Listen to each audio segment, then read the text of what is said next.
तो हेलो दोस्तों, कैसे हो आप सब लोग। तो आज हम आपको 3 ऐसी हॉरर स्टोरी के बारे में बताने जा रहे हैं जिसे सुनकर आप भी चौंक जाएंगे कि आखिर ऐसा कैसे हो सकता है।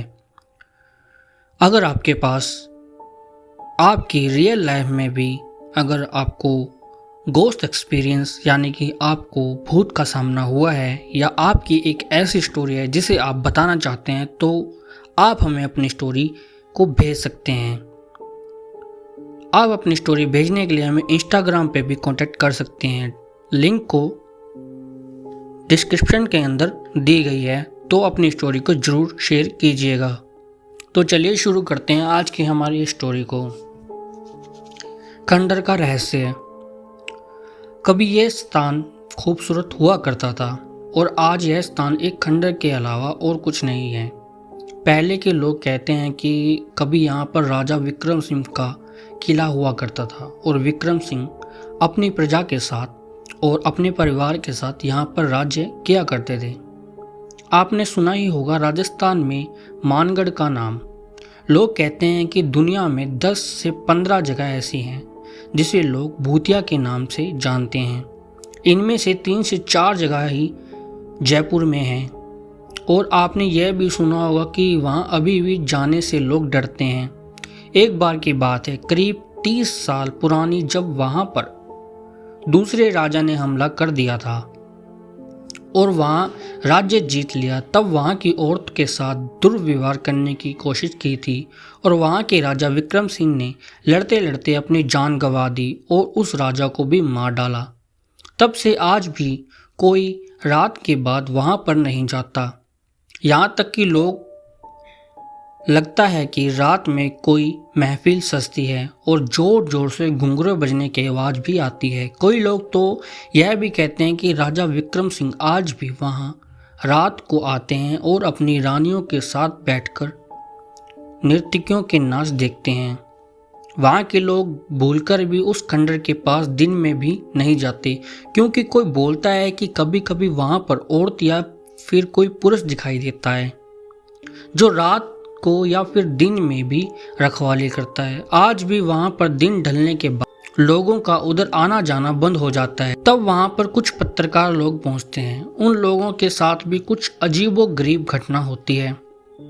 उनका एक साथी को वहीं पर अटैक आ गया और वह बेचारा वहीं पर दम तोड़ देता है। बाकी बचे जितने पत्रकार थे वह लोग अपनी जान बचाकर वहाँ से चले गए और आज तक वहाँ पर कोई नहीं गया, क्योंकि अब सबको पता चल गया कि राजा विक्रम सिंह आज भी वहाँ पर अजीब अपनी प्रजा के साथ रहते हैं और पूरा खंडर महल में बदल जाता है ताकि वह विक्रम सिंह वहाँ पर आनंद की अनुभूति कर सके। और आज भी यह सुनसान पड़ा है। वह आम का महुआ और जामुन का पेड़ भी है। सब ने अपने दिल पर पत्थर रख लिया है और बोला कि ना तो कोई वहाँ जाएगा और ना ही वहाँ का कोई फल खाएगा, क्योंकि किसी को कुछ नहीं कहा जा सकता कि सबके साथ कि किसके साथ कब क्या हो जाए। नाग पंचमी का रहस्य।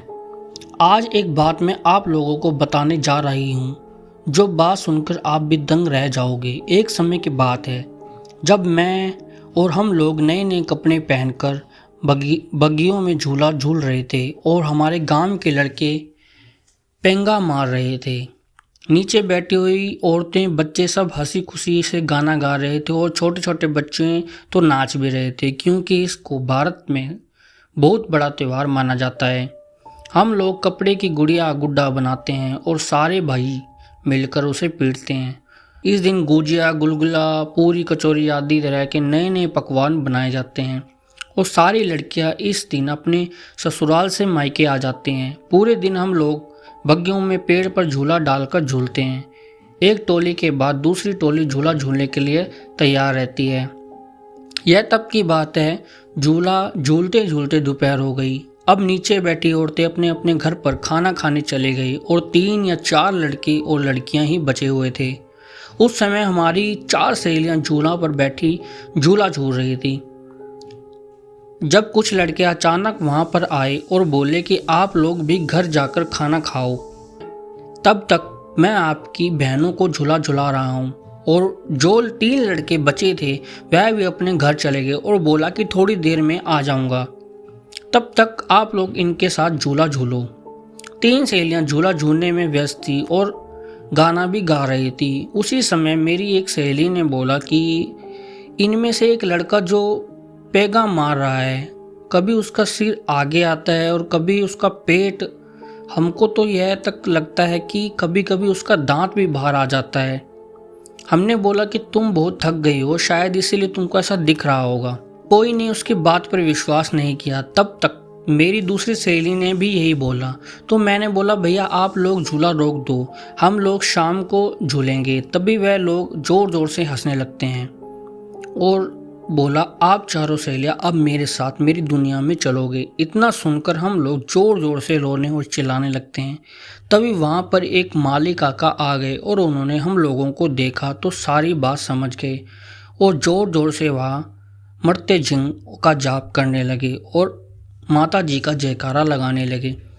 तभी वो लड़का वहाँ से गायब हो गए और आज तक मुझे पता नहीं चला कि वे प्रेत थे या कुछ और। हम लोग तो माली काका के साथ घर पर वापस आ गए। आज भी जब नाग पंचमी वाले दिन तो हम लोग बहुत ज़्यादा सहर जाते हैं कि कहीं वैसा दोबारा हमारे साथ ना हो जाए। लेकिन ऐसा आशा उस दिन के बाद हमारे साथ कभी भी नहीं हुआ। भगवान का शुक्र है। साक्षात प्रेतों के दर्शन। कुछ समय पहले की बात है। एक डॉक्टर थे जिसका नाम B.K. सिन्हा था। वे गाजियाबाद में एक सरकारी अस्पताल में डॉक्टर थे। एक बार वह अस्पताल से घर आ रहे थे तो रास्ते में जोरों से बारिश होने लगी और बिजली भी चमकने लगी, लेकिन वह किसी तरह बचाकर घर आ गए। वह बहुत ही भीग गए थे। वह अंदर आकर बाथरूम में कपड़े बदलने गए कि अचानक जोर से कोई दरवाज़ा पीटने लगा। तब उनकी पत्नी ने दरवाज़ा खोला कि देखा बाहर कोई आया हुआ है। उसने जैसे ही दरवाज़ा खोला तो बाहर 20 से 22 साल की लड़की खड़ी थी। वह ज़ोर ज़ोर से रो रही थी और बोली कि डॉक्टर साहब को बुलाओ, मेरे पिताजी की हालत बहुत ज़्यादा ख़राब है, जल्दी से चलकर उन्हें देख लो, उनकी हालत बहुत ज़्यादा गंभीर है। डॉक्टर की पत्नी ने बोला बेटा बैठो, वह कपड़े बदल रहे हैं, आप यहीं पे आएंगे। लड़की ने बोला मुझे बैठने का समय नहीं है, डॉक्टर साहब को जल्दी से बुलाओ। इतने में डॉक्टर साहब शर्ट का बटन बंद करते हुए बाहर आंगन में आ गए तो लड़की ने झट से पांव पकड़ लिया और बोली डॉक्टर साहब आप मेरे पिताजी को बचा लीजिए वरना वह मर जाएंगे। मैंने बोला कि इतनी रात में मैं घर से बाहर नहीं निकलता। अब तो मानो लड़की सुन सी हो गई। तब मैंने बोला चलो चलते हैं। लड़की ने झट से मेरा बैग उठा लिया और अपनी कार निकाली और लड़की को बैठने का इशारा किया। शहर से 4 किलोमीटर दूर एक गांव था। लड़की गांव में घुसने के पहले ही एक अलग घर की तरफ मेरा बैग लेकर दौड़ी और बोली यहीं पर मेरे पिताजी हैं। और मैं गाड़ी खड़ी करके अंदर आया तो देखा कि वहाँ एक खाट पर बुजुर्ग व्यक्ति लेटा हुआ था। उसके सिर के पास 2 औरतें खड़ी हुई थी। मैंने उस बुजुर्ग की कलाई की नस पकड़ी तो मुझे बर्फ जैसी ठंडी लगी, मानो उस व्यक्ति के प्राण पे रुक कब के उड़ चुके हों। लेकिन वह व्यक्ति धीरे धीरे कुछ बोल रहा था जो मुझे समझ में नहीं आ रहा था और उसकी बीमारी भी मुझे बिल्कुल भी समझ नहीं आ रही थी। तो मैंने उसे एक दर्द का इंजेक्शन दे दिया और 2 दवा सुबह लेने को बोला। मैंने दवा का पर्चा 2 औरतों के हाथ में थमा दिया, उनके हाथ में दे दिया और फिर वह लड़की मेरा बैग लाकर गाड़ी में रख दिया। मैं वापस घर आ गया और दूसरे दिन जब मैं अस्पताल जाने लगा तो सोचा कि चलो मरीज को देखता चलता हूँ जिसका मैंने कल रात को इलाज किया था। तब मैं वहाँ पर पहुँचा तो देखा वहाँ पर कोई भी घर नहीं था। तब तो मैं चौंक गया। तभी गांव में रहने वाली कुछ औरतें वहाँ से गुजर रही थी। मैंने पूछा जो कल रात यहाँ पर परिवार था वह लोग कहाँ गए। तब वह औरत मुझे एक टक देखती रही। उसमें से एक औरत ने बोला कि आपकी किस्मत अच्छी है जो आप बच गए, उस बुजुर्ग व्यक्ति का इलाज किया, नहीं तो आप आज जीवित ना होते। मैंने पूछा कि क्यों। औरत ने बोला वहाँ पर कुछ दिन पहले एक परिवार रहा करता था जिसके ऊपर घर गिरने से सब के सब दब के मर गए। कभी कभी किसी किसी को दिखाई देते हैं, लेकिन जब वह लड़की किसी को बुला कर लाती है और कोई डॉक्टर भी वहाँ आने से मना कर देता है तो वह उसको अपने साथ अपनी दुनिया में ले जाती है, यानी कि मार देती है। और वहाँ पर खंडर के अलावा कुछ भी नहीं है।